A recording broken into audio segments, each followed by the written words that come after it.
आप सभी लोगों को नमस्कार। और आज आप लोगों के बीच फिर से फेसबुक लाइव के ज़रिए आपसे अपने विचार को रखने का काम करेंगे और सभी फेसबुक साथियों को कहेंगे कि आज के जो मुद्दे हैं बहुत ही महत्वपूर्ण मुद्दे हैं, जिसको आप सब लोग सुनिए, समझिए और निर्णय लीजिए। देश एक खतरनाक मोड़ पर और निर्णायक मोड़ पर है। ये देश बचाने और बनाने की लड़ाई है। ये सरकार बनाना गिराने की बात नहीं, बल्कि देश को बचाना और बनाना है। ये चुनाव कोई मोदी जी का नहीं, बल्कि मुद्दों पर होना चाहिए, मुद्दे की बात होनी चाहिए। जिस प्रकार से लगातार मोदी जी जांच एजेंसियों का दुरुपयोग करके और जांच एजेंसियों की मदद से देश पर आपातकालीन अघोषित इमरजेंसी थोप रहे हैं, झूठे केसों में लगातार मुख्यमंत्रियों को जेल भेजा जा रहा है, तो आप समझ सकते हैं कि कल ये जीत गए तो किसान, कर्मचारी और व्यापारी को क्या समझेंगे। इसलिए आप सब लोगों से यही अपील करते हैं कि अपने विवेक से निर्णय लीजिए, नहीं तो आने वाली पीढ़ियों को जो है काफ़ी नुकसान होगा। तानाशाही पूरे देश में है और इसका तलवार से नहीं, बल्कि वोट की चोट से आप लोग जवाब देने का काम कीजिए। हम लोग लगातार आप लोगों के बीच आते हैं, मुद्दे की बात करते हैं, गरीबी की बात करते हैं, बेरोजगारी की बात करते हैं, हम लोग किसान मजदूर की बात करते हैं, विकास की बात करते हैं, भाईचारे की बात करते हैं। लेकिन मोदी जी कभी भी पढ़ाई, दवाई, कमाई, सिंचाई, कार्रवाई, सुनवाई की बात नहीं करते। लगातार मोदी जी और भाजपा के लोग जो हैं उन विषयों को नहीं छूते हैं, क्योंकि उनके पास कोई जवाब नहीं है। वो लगातार इधर उधर की बातें करेंगे, हम लोगों को गालियां दिया जाएगा। उसके अलावा 2014 से अब तक उन्होंने कुछ नहीं किया। आज हम लोग आपके बीच में कुछ आंकड़े भी रखेंगे बेरोजगारी को लेकर के। अपने आप से आप लोग पूछिएगा कि मोदी जी के 10 वर्षों में क्या महंगाई चरम पर नहीं है? गरीबी इतनी बढ़ गई है कि मोदी जी स्वयं कह रहे हैं कि 80 करोड़ लोगों को वो अनाज बांट रहे हैं। आप समझिए, देश की आधी आबादी से भी ज़्यादा यानी 80 करोड़ लोगों को खुद मोदी जी मान रहे हैं, स्वीकार कर रहे हैं कि वो अनाज बांट रहे हैं। हालांकि मोदी जी के समय से अनाज बांटने की शुरुआत नहीं हुई है, ये तो कांग्रेस के ज़माने से ही अनाज लोगों को बांटा गया। लेकिन आज गरीबी इतनी चरम पर है, बढ़ गया है कि 80 करोड़ लोगों को जो है अनाज बांटा जा रहा है। बेरोजगारी इतनी बड़ी है, इसलिए विगत 46 वर्षों में बेरोजगारी ने अब तक का रिकॉर्ड तोड़ दिया। आप देखेंगे भयानक आंकड़े मेरे सामने हैं। इंटरनेशनल लेबर ऑर्गेनाइजेशन यानी ILO, यानी हिंदी में हम कहें तो अंतर्राष्ट्रीय श्रम संगठन और इंस्टीट्यूट ऑफ ह्यूमन डेवलपमेंट की बेरोजगारी की रिपोर्ट और ताज़ा आंकड़ों में मुताबिक आज देश के बेरोजगारों में से 83% युवा है, यानी 83% जो है युवा है।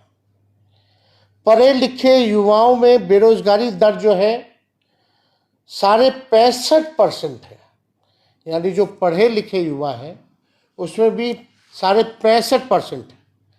ग्रामीण क्षेत्रों में सिर्फ, देखिएगा, गांव में आत्मा बस्ती है, ग्रामीण इलाकों में सिर्फ 17.5% युवा के पास काम है। यानी भारत की आत्मा जहां गांव में बसती है, 82% युवा गांव के हमारे देश में बेरोजगार है। आज तक मोदी जी ने इन आंकड़ों के बारे में नहीं बताया। हम आपको बताना चाहते हैं, और ये कोई मेरा आंकड़ा नहीं है, ये ILO का आंकड़ा है। और आप लोगों को समझना पड़ेगा, अपने विवेक से काम करना पड़ेगा।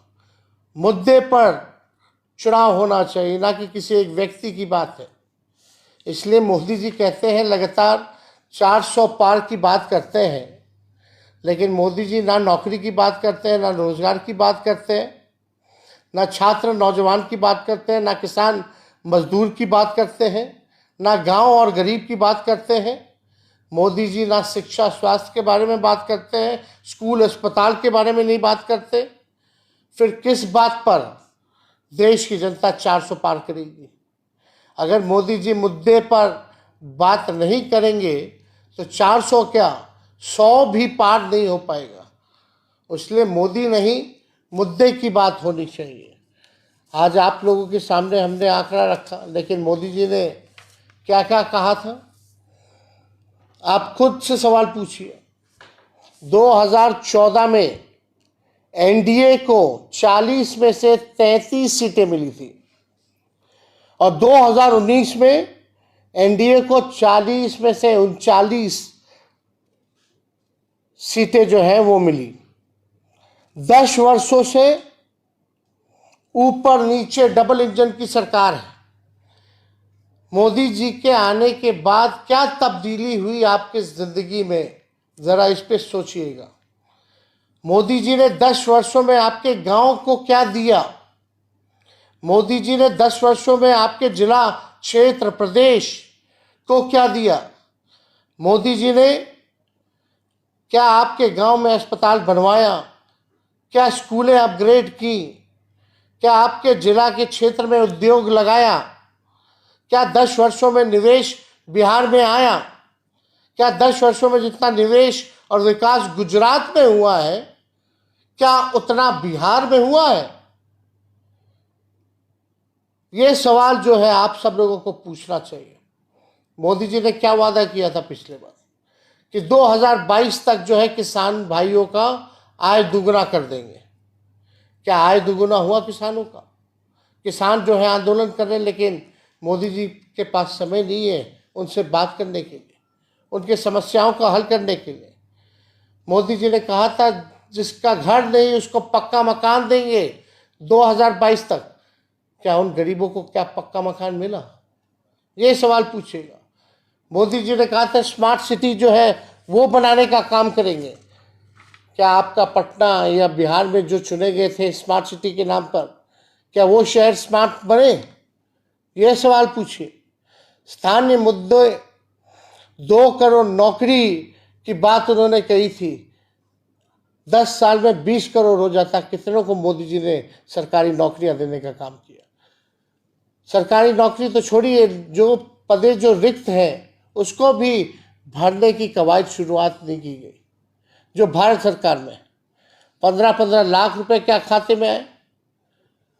किसानों का आय दुगुना नहीं हुआ। प्रधानमंत्री आदर्श ग्राम का क्या हुआ? क्या हमारी गंगा को साफ करने का वादा किया था इन्होंने, क्या गंगा साफ हुई? पेट्रोल, डीजल, गैस सस्ती हुई या और महंगा हो गया? सब्जी दाल सस्ता हुआ कि नहीं हुआ? महंगाई बढ़ी या घटी, ये विचार कीजिए। बेरोजगारी कम हुई कि बढ़ी, ये विचार कीजिए। गरीबी बढ़ी कि घटी, ये आप लोग सोचिए। अग्निवीर का क्या हुआ? अग्निवीर में जो सेना, रेलवे में सबसे ज़्यादा बहालियां मिलती थी उसको जो है निजीकरण जो है कर दिया गया, 4 साल के कॉन्ट्रैक्ट पे दे दिया गया। नोटबंदी से किसका फायदा हुआ? ये जो है आप लोग बताइए और सोचिए। बोलते हैं देश का चुनाव है, हम बताना चाहते हैं, जब तक गांव का, आपके गांव का विकास नहीं होगा, जब तक आपके प्रखंड का विकास नहीं होगा, जब तक आपके जिले का विकास नहीं होगा, जब तक आपके प्रदेश का विकास नहीं होगा, तब तक देश का विकास नहीं हो सकता। इसलिए इन सारी बातों को हमने आपके समक्ष रखा है और आप लोग सोच विचार करके वोट देने का काम कीजिएगा। जो लोग बड़ी बड़ी बातें करते हैं, झूठ अफवाह फैलाते हैं, भाई को भाई से लड़ाते हैं, धर्म को धर्म से लड़ाते हैं, इनका केवल एक ही एजेंडा है कि बिना काम किए हुए समाज को बांटो, लड़ाओ, नफरत पैदा करो ताकि उनका काम निकल जाए। लेकिन आप सब लोग, बिहार के लोगों से अपील है, आप सब होशियार लोग हो, सामाजिक राजनीतिक तौर पर आप लोग काफ़ी मजबूत हैं, इनके छलावे में नहीं आना है। इन्हीं चंद शब्दों के साथ आप सब लोगों का फेसबुक पे हम स्वागत करते हैं और आप लोगों का धन्यवाद करते हैं। फिर बीच बीच में आप लोगों के बीच आकर के अपनी बात को हम रखेंगे। आप सब लोगों को बहुत बहुत धन्यवाद आज जुड़ने के लिए। जय हिंद, जय बिहार।